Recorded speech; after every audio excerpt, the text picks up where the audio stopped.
नमस्कार विद्यार्थी व पालक मित्रांनो, द मेडिकल ॲडमिशन गाईड या यूट्यूब चॅनलमध्ये तुमचं मनपूर्वक स्वागत। आजच्या व्हिडिओमध्ये आपण बघणार आहोत महाडीबीटी स्कॉलरशिपबद्दल। महाडीबीटीवर रजिस्ट्रेशन कसे करायचे त्याची संपूर्ण प्रोसेस आजच्या व्हिडिओमध्ये आपण बघणार आहोत। कोणकोणत्या कॅटेगरीसाठी महाडीबीटीवर रजिस्ट्रेशन करावं लागते, कोणकोणत्या शिष्यवृत्ती आहेत, अप्लाय कसं करायचं, स्कीम अप्लाय कसं करायचं, प्रोफाईल कसा भरायचा, या संपूर्ण प्रोसेसची माहिती आजच्या व्हिडिओमध्ये मी तुम्हाला देणार आहे। तत्पूर्वी आपण माझ्या चॅनलवर नवीन असाल तर चॅनलला सबस्क्राईब करा, म्हणजे येणारे नवनवीन व्हिडिओ तुमच्यापर्यंत लवकर पोहोचतील। तर महाडीबीटीवर रजिस्ट्रेशन करण्यासाठी सुरुवातीला आपल्याला काय करायचे ती प्रोसेस आपण बघणार आहोत। त्यानंतर पुढच्या प्रोसेस हे आपण बघणार आहोत। तर त्यासाठी काय करायचं आहे बघा, सर्वप्रथम आपल्याला गुगल क्रोमवरती जायचं आहे। गुगल क्रोमवरती गेल्यानंतर पुढची प्रोसेस आपण लगेच बघू। बघा, या ठिकाणी सर्वप्रथम आपल्याला गुगल क्रोमवरती जायचं आहे आणि तिथे महाडीबीटी असं सर्च करायचं आहे। या ठिकाणी government of India Maharashtra mahadibiti.maharashtra.gov.in he website open होते। याच्यावरती क्लिक करायचं आहे। क्लिक केल्यानंतर असं आपले सरकार महाडीबीटी हे पेज आपल्यासमोर ओपन होतं आहे। त्यामध्ये आपल्याला न्यू ॲप्लिकंट रजिस्ट्रेशन या ठिकाणी दिसतं आहे। आपल्याला न्यू ॲप्लिकंट रजिस्ट्रेशन याच्यावरती क्लिक करायचं आहे। त्याच्यावर क्लिक केल्यानंतर आपल्यासमोर असं पेज ओपन होते।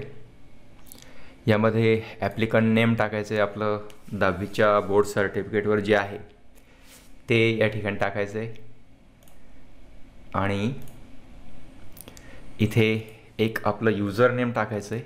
User name should contain only alphabet and numbers.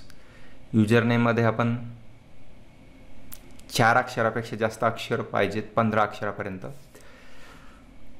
Capital small letter आणि अंक असं आपण कॉम्बिनेशन बनवायचे। आपला एक पासवर्ड तयार करायचा आहे।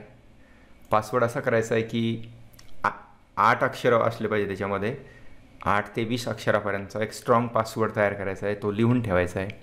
त्याच्यामध्ये एक कॅपिटल लेटर ठेवायचं आहे, एक स्मॉल लेटर असलं पाहिजे आणि एक नंबर असला पाहिजे, एक स्पेशल कॅरेक्टर असलं पाहिजे, म्हणजे @ वगैरे आपण जे वापरतो त्यातलं एक अशा प्रकारचा आपण पासवर्ड सेट करायचा आहे।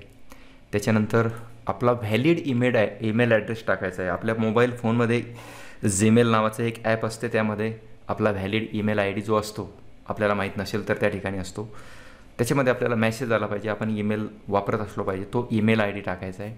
ईमेल ID टाकून लगेच त्याच्यावर OTP घ्यायचा आहे आणि तो व्हेरीफाय करायचा आहे।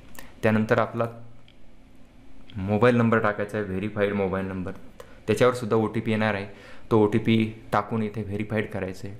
हा कॅप्चा टाकायचा आहे। कॅप्चा टाकून आपण रजिस्टर म्हणायचं आहे।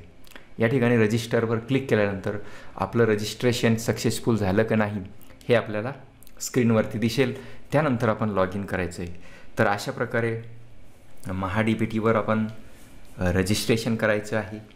रजिस्ट्रेशन केल्यानंतर पुढची संपूर्ण प्रोसेस बनवण्याचे काय प्रोसेस आहे, प्रोफाईल कसा अपडेट करायचा आहे, स्कीम कशी अप्लाय करायची आहे, या सगळ्या बाबतीतचा व्हिडिओ एक सेपरेट व्हिडिओ मी बनवणार आहे।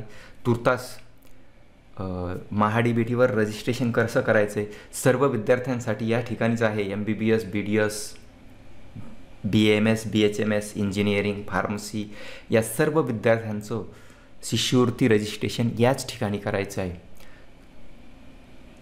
तर आजच्या व्हिडिओमध्ये आपण महाडीबीटी स्कॉलरशिप पोर्टलवर रजिस्ट्रेशन कसं करायचं हे बघितलेलं आहे।